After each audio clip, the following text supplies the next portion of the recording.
रोज की हेडलाइंस देखिए, हर जगह यही सुनने को मिलता है ना कि डॉलर के मुकाबले रुपया गिर गया या फिर रुपया मजबूत हो गया। लेकिन क्या कभी हमने गहराई से सोचा है कि इस रोज-रोज के उतार चढ़ाव के पीछे असली मैकेनिक्स क्या काम कर रही हैं? आज के इस विश्लेषण में हम बिल्कुल यही करने वाले हैं। हम इस पूरी आर्थिक प्रणाली की परतें खोलेंगे और समझेंगे कि रुपये का ये अदृश्य तंत्र आखिर काम कैसे करता है। चलिए शुरू करते हैं। तो इस चर्चा में हम इन अहम पड़ावों से गुजरेंगे। सबसे पहले रुपए का ऐतिहासिक सफर, फिर फ्लोटिंग एक्सचेंज रेट में जो बड़ा बदलाव आया वो, उसके बाद रुपए को चलाने वाले असली कारक रिजर्व बैंक यानी आरबीआई का संतुलन, और आखिर में इसके असल दुनिया पर पड़ने वाले प्रभाव और रणनीतियां। पहला भाग, रुपए का ऐतिहासिक सफर। देखिए, आज जो हम ये मार्केट के हिसाब से हर सेकंड बदलने वाला एक्सचेंज रेट देखते हैं ना, ये दरअसल काफी नया सिस्टम है। अगर हम इतिहास के पन्ने पलटें तो रुपए की पुरानी कहानी सच में काफी हैरान करने वाली है। जरा इस टाइमलाइन पर नजर डालिए। पहले विश्व युद्ध से पहले हमारा रुपया सिल्वर स्टैंडर्ड पर चलता था, जहां सोने और चांदी का अनुपात 15:1 हुआ करता था। फिर आई 1947 में आजादी की बारी। उस वक्त रुपया ब्रिटिश पाउंड के साथ बंधा हुआ था, 1 शिलिंग और 6 पेंस पर। मतलब सब कुछ एक फिक्स सिस्टम के तहत था। फिर 1966 में एक बड़ा झटका लगा, जब भयंकर सूखे और वर्ल्ड बैंक के दबाव के चलते रुपए का अवमूल्यन यानी डिवैल्यूएशन करना पड़ा। तब $1 की कीमत ₹7.5 हो गई थी। लेकिन दोस्तों, सबसे बड़ा और क्रांतिकारी बदलाव आया साल 1993 में, जब आखिरकार हमने मार्केट पर आधारित फ्लोटिंग रेट सिस्टम को अपना लिया। अब आते हैं दूसरे भाग पर, फ्लोटिंग एक्सचेंज रेट में बदलाव। ये हमारी मौद्रिक नीतियों का वो टर्निंग पॉइंट था जिसने पूरी तरह से ये बदल कर रख दिया कि आज रुपए की कीमत कैसे तय होती है। 1990 के दशक से पहले की दुनिया बिल्कुल अलग थी। तब फिक्स्ड एक्सचेंज रेट चलता था। इसे सीधे तौर पर सेंट्रल बैंक तय करता था, और इसे बनाए रखने के लिए ना बहुत भारी मात्रा में विदेशी मुद्रा भंडार यानी डॉलर रिजर्व्स की जरूरत पड़ती थी। इसमें सबसे बड़ी दिक्कत यह थी कि जब किसी देश की करेंसी एक फिक्स्ड रेट पर बंधी होती है तो वो अपनी खुद की आर्थिक नीतियों पर से अपना कंट्रोल खो बैठता है। वहीं दूसरी तरफ 1993 के बाद जो फ्लोटिंग एक्सचेंज रेट आया, वो पूरी तरह से मार्केट की डिमांड और सप्लाई पर तय होता है। और यही हमारी आज की सच्चाई है।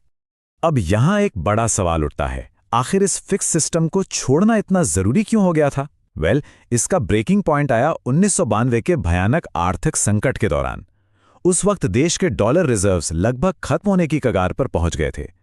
बाहरी दबाव इतना ज्यादा था कि उस फिक्स्ड एक्सचेंज रेट को बनाए रखना बिल्कुल नामुमकिन सा हो गया था।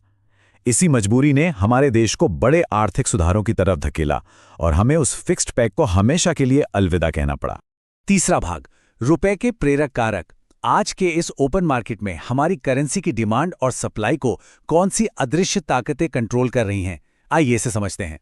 तो ये हैं वो अहम ड्राइवर्स जो सीधे असर डालते हैं।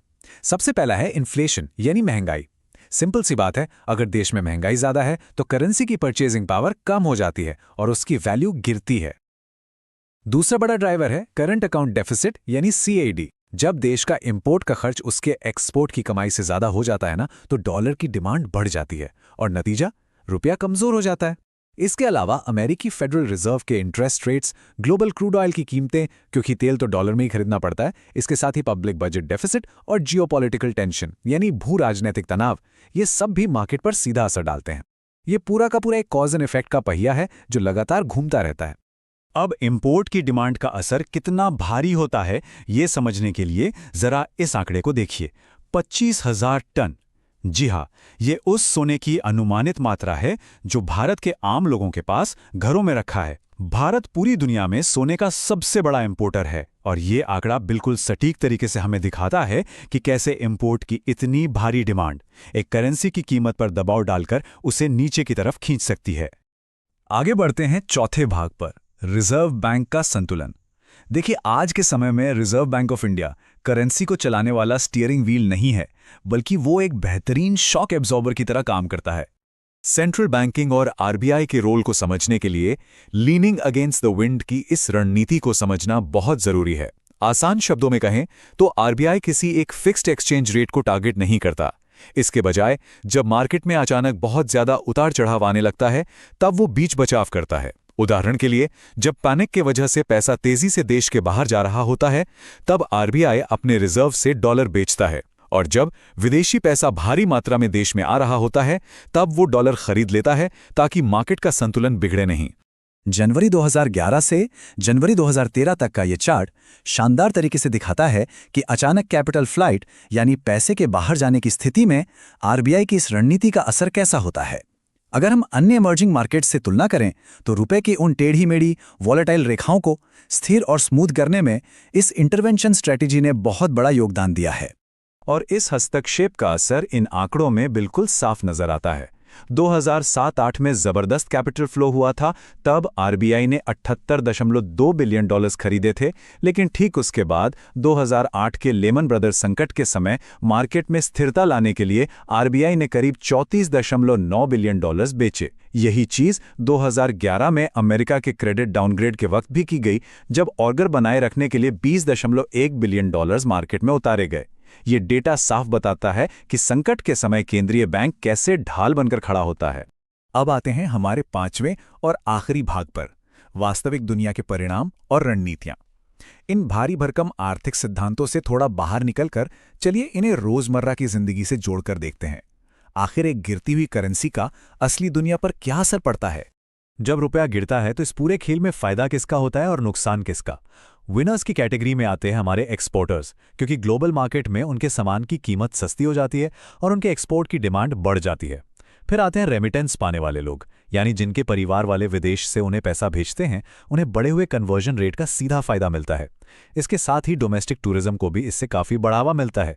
वहीं दूसरी तरफ लूजर्स यानी नुकसान झेलने वालों में इंपोर्टर्स सबसे आगे हैं, क्योंकि अब बाहर से तेल या मशीनरी मंगाना काफ़ी महंगा हो जाता है। इसके अलावा विदेश में पढ़ने वाले छात्रों की फीस और विदेशी निवेशकों के लिए भी रुपए का गिरना काफ़ी महंगा और नुकसानदेह साबित होता है। तो सवाल है, किस बदलते और अस्थिर मार्केट में रणनीति क्या होनी चाहिए। पहला कदम है ग्लोबल इन्फ्लेशन और अमेरिकी फेडरल रिजर्व की पॉलिसी पर लगातार नज़र बनाए रखना। दूसरा कदम कैपिटल फ्लो और भू राजनीतिक खबरों को यानी जियोपॉलिटिकल न्यूज़ को क्लोजली ट्रैक करना। और तीसरा सबसे अहम कदम है हेजिंग का इस्तेमाल करना, ताकि करेंसी के डेप्रिसिएशन से होने वाले आर्थिक जोखिमों को समय रहते कम किया जा सके। इस अस्थिर समंदर में सिर्फ एक अच्छी निगरानी और सही रणनीति ही डूबने से बचा सकती है। तो इस पूरे विश्लेषण के अंत में एक बहुत ही गहरा सवाल छूट जाता है, क्या डॉलर के प्रभुत्व से दुनिया का धीरे धीरे बाहर निकलना भविष्य में रुपए के लिए एक नया अध्याय लिख सकता है। ये एक ऐसा सवाल है जो ग्लोबल फाइनेंस के आने वाले कल की दिशा पूरी तरह बदल सकता है। और सच कहूं तो इन नए आयामों को समझने की उत्सुकता तो पैदा होती ही है। दुनिया की अर्थव्यवस्था तेजी से बदल रही है और यहां आगे सीखने और देखने के लिए अभी बहुत कुछ बाकी है।